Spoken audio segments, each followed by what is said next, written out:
Hey guys, welcome करते हैं आप सभी का यू वीजा कंसल्टेंसी में। और आज न्यू अपडेट्स के साथ वैकेंसीज तो लास्ट में बोलेंगे, लेकिन पहले जो क्रोशिया के न्यू रूल्स के साथ जो सबसे ज़्यादा हॉट टॉपिक है अभी कि क्या क्या चेंजेस हुए हैं। कुछ को समझ में नहीं आता है, कुछ जो कैंडिडेट्स होते हैं लाइक ईसीआर पासपोर्ट होल्डर होते हैं कि मैम क्या चेंजेस हुए हैं, या फिर जैसे वीडियोस डाल दी जाती है काफ़ी सारे यूट्यूब के ऊपर कि न्यू रूल्स मिथ के साथ भी डाल दी जाती है। तो उन्हीं रूल्स के ऊपर हमने डिस्कशन करना थोड़ा सा ज़रूरी समझा। कंप्लीट टोटली तो हम भी नहीं बोल सकते कि हमें इन चीज़ों के बारे में, हाँ जितना है क्लियर है। ऐसा नहीं है कि कोई मिथ के साथ हम बहुत बताएंगे कि क्या क्या रूल्स ऐसे आ गए हैं, या फिर आप अभी 3 साल का परमिट ले लोगे। आए हैं ऐसे रूल्स भी, लेकिन थोड़ा सा एक स्पष्टीकरण बोलते हैं ना, उसके साथ हम आपको थोड़ा चीज़ों को क्लियर करने की कोशिश करेंगे। अभी कोई भी ऐसे पर्टिकुलर गाइडलाइन भी इशू नहीं हुई है, जैसे लीगल नोटिस या फिर कोई पेपर आ गया हो मिनिस्ट्री की तरफ से। अभी ये भी नहीं आया है। जस्ट कुछ रूल्स हैं जो नया लॉ पास हुआ है उसके अकॉर्डिंग, जिनके बारे में हमें प्रॉपर क्लैरिटी है, वो आपको बताएंगे हम। तो सबसे पहले अगर मैं रूल की बात करूँ, जो चेंजेस आए हैं वो सबसे फर्स्ट ऑफ ऑल मैं एक चीज इंटरप्ट कर रही हूँ आपको, सॉरी मैम। बताना चाहूंगी आज हम इस वीडियो के अंदर 3 चीजें डिस्कस करने वाले हैं। फर्स्ट ऑफ ऑल क्रोशिया के अंदर क्या क्या न्यू रूल्स आए हैं वो बताएंगे। सेकेंडली कुछ गुड न्यूज है हमारे पास में, वो देंगे आपको। और थर्ड वन जो लेटेस्ट वैकेंसीज हैं एज यूजुअल वो आपको बताएंगे। तो अभी मैम स्टार्ट करेंगे रूल के साथ। मैम के कहने का मतलब यही है, स्किप मत करना बिल्कुल भी। कंटिन्यूसली वीडियो को देखना, और अगर आप कंप्लीट वीडियो देखोगे तो आपको बीच बीच में, जैसा कि बिल्कुल भी वो वीडियो नहीं होते हमारे स्क्रिप्टेड एडिट करके, जो होता है फेस टू फेस बोल सकते हो आप, क्योंकि इतना टाइम नहीं होता है। बिल्कुल न्यू रूल्स के ऊपर भी हमने इसलिए बनाने की कोशिश की है क्योंकि काफी सारे मिथ के साथ कुछ वीडियोस हैं जो अभी चल रही है, और कॉल्स आ रही है मैम कि ये बताया जा रहा है वो बताया जा रहा है, जबकि वो चीज सही नहीं है बेसिकली। तो उन चीजों को आज क्लैरिफाई करना चाहते हैं बस। तो सबसे पहले जो अगर रूल की बात करूँ तो जैसे ईयू ब्लू कार्ड होता है, एक ईयू ब्लू कार्ड शायद पता है सबको, यूरोपियन यूनियन ब्लू कार्ड होता है जिसको बोलते हैं, जो किस पर्पज से यूज किया जाता है क्रोशिया के अंदर, या किस पर्पज से वो बना हुआ है ये ब्लू कार्ड। वो स्पेशली उन कैंडिडेट्स के लिए बना, स्किल्ड वर्कर्स के लिए बोल सकते हो आप, स्किल्ड फॉरेनर्स जो अप्लाई करते हैं काम करने के लिए या स्किल जॉब के अंदर आते हैं, ये स्पेशली उनके लिए होता है। उनको अट्रैक्ट करने के लिए ये ब्लू कार्ड बनाया गया है, जो यूरोपियन यूनियन ब्लू कार्ड बोलते हैं जिसको। और पहले जो इसकी वैलिडिटी थी, उसका जो टाइम पीरियड था वो 2 साल का था, जिसको बढ़ा के अभी 4 साल का कर दिया गया है। यानी कि सिर्फ और सिर्फ वो अट्रैक्ट करने के लिए स्किल्ड पर्सन को वो ब्लू कार्ड इशू हुआ था उस टाइम पे, और उसकी अभी वैलिडिटी को बढ़ाया गया है सिर्फ। क्योंकि हम काफी सारे स्किल्ड ऐसे होते हैं जिनको बहुत ज्यादा नॉलेज होती है, और वो हर कोई कंट्री होती है जो उनको अट्रैक्ट करना चाहती है, तो यूरोपियन यूनियन भी चाहता है। इसी वजह से उन्होंने इस कार्ड को इंट्रोड्यूस किया, और देन अभी इसकी वैलिडिटी है उसको इंक्रीज कर दिया गया। और दूसरा मैं बताऊंगी मेन, जो डिजिटल नोम परमिट बोलते हैं जिसको, वो वो एक परमिट है जो फॉरेनर्स को, जो फ्रीलांसर काम करते हैं, जो कि फ्रीलांसर यानी कि जिनका एक पर्टिकुलर जैसे ऑफिस नहीं होता है, वो फ्रीली कहीं पे जाते हैं काम ढूंढने के लिए, सर्चिंग के लिए, या एक फ्रीलांसर वर्कर आप बोल सकते हो, ये ज़्यादा समझ में आएगा। तो उनके लिए ये है, और उसमें कुछ रूल्स दिए गए हैं, वो 1 by 1 मैम डिस्कस करेंगे। थोड़ा सा गले में प्रॉब्लम हो रही है, कोई नहीं, मैनेज करेंगे। तो जो डिजिटल नोमैड है उसके अंदर मैं आपको बताना चाहूंगी, ये ऐसे वर्कर्स होते हैं जो, जैसे कि मैम ने बताया कि फ्रीलांसर वर्क करते हैं। ये इस तरह के वर्कर्स होते हैं जो वहां जाने के बाद में पहले 12 मंथ का परमिट मिलता था, या फिर ऐसी ये बोल सकते हो कि कुछ काम के लिए वो वहां पे गए थे, वहां पे सर्च कर रहे थे अपने लिए, और उनको पहले 6 महीने तक वेट करना पड़ता था किसी भी अपने परमिट को रिलीज करवाने के लिए, या फिर अपना जो वीजा है उसको एक्सटेंड करने के लिए। अभी वो बैक टू बैक अपना अप्लाई कर सकते हैं, तो उनको 6 महीने वेट नहीं करना पड़ेगा। और जो उनकी वैलिडिटी है उसको 12 महीने से 18 महीने कर दिया गया है। बिल्कुल मैम। और उनकी जो फैमिली से रिलेटेड जैसे रूल्स थे वो वैसे ही रहेंगे, उनके अंदर कोई चेंजेस नहीं किए गए हैं। जैसे अगर सोचता है कि फैमिली को अगर आप अलाउ कर देते हो, इनवाइट कर लेते हो, उस बेसिस पे अगर आप ऐसा कुछ करते हो तो वो परमिशन नहीं दी गई है, वो वैसे की वैसे ही है। बिल्कुल मैम, इसको फैमिली रीयूनिफिकेशन बोला जाता है। तो इसके ऊपर अगर कोई कैंडिडेट गया हुआ है तो उसके लिए अभी कोई चेंजेस नहीं किए गए हैं। और तीसरा अगर हम बोलें कि अपने लिए क्या रूल्स है, जैसे क्रोएशिया से जो इंडिया से जो क्रोएशिया के अपने परमिट अप्लाई करते हैं जाते हैं, तो उसमें वही है, डॉक्यूमेंटेशन का वही सेम आपका रहेगा। हाँ, पीसीसी को एक बोलते हैं ना कि बिल्कुल वो बहुत ज़्यादा उसके ऊपर चेक किया जाता है कि पीसीसी बिल्कुल जेन्युइन हो, वो अभी चल रहा है, क्योंकि डॉक्यूमेंटेशन की वजह से रिफ्यूज़ल आ जाते हैं। बिल्कुल। आए भी है काफ़ी ज़्यादा रिफ्यूज़ल, और तो उनके लिए थोड़ा-सा ये है कि कुछ जैसे अब पहले जो सीज़नल का एक अगर मैं बात करूँ, ये रूल्स के अकॉर्डिंग या न्यू रूल्स के अकॉर्डिंग कि सीज़नल के अंदर जो 6 मंथ का आता था वो अभी 9 मंथ का कर दिया गया है, और जो 1 ईयर का परमिट था उसको कुछ कंपनीज़ 3 ईयर का भी रिलीज़ कर रही है। सब में नहीं हुआ है, कुछ कंपनीज़ के अंदर हुआ है। और जो आपकी सैलरी है उसको भी बढ़ा दिया गया है। लगभग मोस्ट ऑफ कंपनीज़ 970 यूरो से आपका बेसिक सैलरी स्टार्ट कर रहे हैं, जो पहले 800 से होता था। तो कुछ चेंजेस वो भी हुए हैं, और इसके अलावा फर्दर कुछ चेंजेस हुए हैं, जैसे एक्सपीरियंस से रिलेटेड मैम आपको बताएंगे कि किस किस कैटेगरी में एक्सपीरियंस रिक्वायर्ड किया है, किस में नहीं किया है। बिल्कुल मैम। जो कुछ हेल्पर जॉब्स होती हैं, जैसे असिस्टेंट कुक हो गया, किचन हेल्पर हो गया, या फिर आप हाउसकीपिंग अटेंडेंट बोल सकते हो, ये ऐसे कैंडिडेट्स हैं जिनको अभी किसी भी पर्टिकुलर क्वालिफिकेशन या फिर एक्सपीरियंस सर्टिफिकेट की रिक्वायरमेंट नहीं है, अगर वो अप्लाई करना चाहते हैं क्रोएशिया के अंदर, तो ये उनके लिए बहुत ही अच्छा बेनिफिट है। और एक और मेन रूल जो स्किप हुआ है, बिल्कुल मैं बताती हूँ, जैसे याद आया। एक जो जैसे कि पहले कंपनीज डायरेक्ट जैसे अगर कुछ बंदों को हायर करते थे, जैसे उनको 20 प्लस रिक्वायरमेंट है तो वो खुद ही जैसे हायर कर लेते थे कैंडिडेट्स को डायरेक्ट। लेकिन अभी वो अकॉर्डिंग टू न्यू रूल्स उनको चेंजेस कर दिया गया है। अगर कोई कंपनी को हायरिंग यानी कि कैंडिडेट्स की रिक्वायरमेंट है तो उसको बीच में एक एजेंसी को हायर करना पड़ेगा। एजेंसी के बिहाफ से ही कोई कैंडिडेट आप डायरेक्ट कंपनी में जा सकते हैं, यानी कि एक मीडिएटर बीच में एजेंसी बोल सकते हो आप उसको लॉयर बोल सकते हैं। बिल्कुल डाल दिया गया है बीच में। आप डायरेक्ट अपना ना कंपनी उधर से हायर कर सकती है, ना आप इधर से डायरेक्टली कर सकते हो। विद एजेंसी की हेल्प से ही आप उधर जो रिक्रूटमेंट होती है उनको फुलफिल करोगे।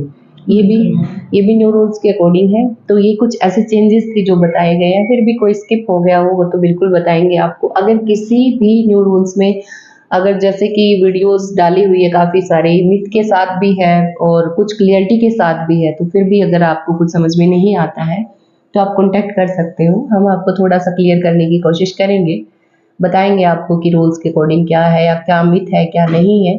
तो ये तो क्रोएशियन रूल्स के अकॉर्डिंग तो जो थे, हमने छोटी छोटी चीज़ें आपको, छोटी थी बड़ी थी, कुछ टैक्स के ऊपर भी किया गया, जैसे टैक्स फ्री भी कर दिया गया 5 साल तक अगर आप फॉरेन वर्कर्स के एज ए फॉरेन वर्कर्स काम कर रहे हो तो ये छोटे छोटे चेंजेस काफ़ी सारे हुए हैं जो हमने वन बाय वन कोशिश की आपको बताने की। और मोस्टली पॉजिटिव चेंजेस हुए हैं अपने लिए, ये बोल सकते हैं। बिल्कुल।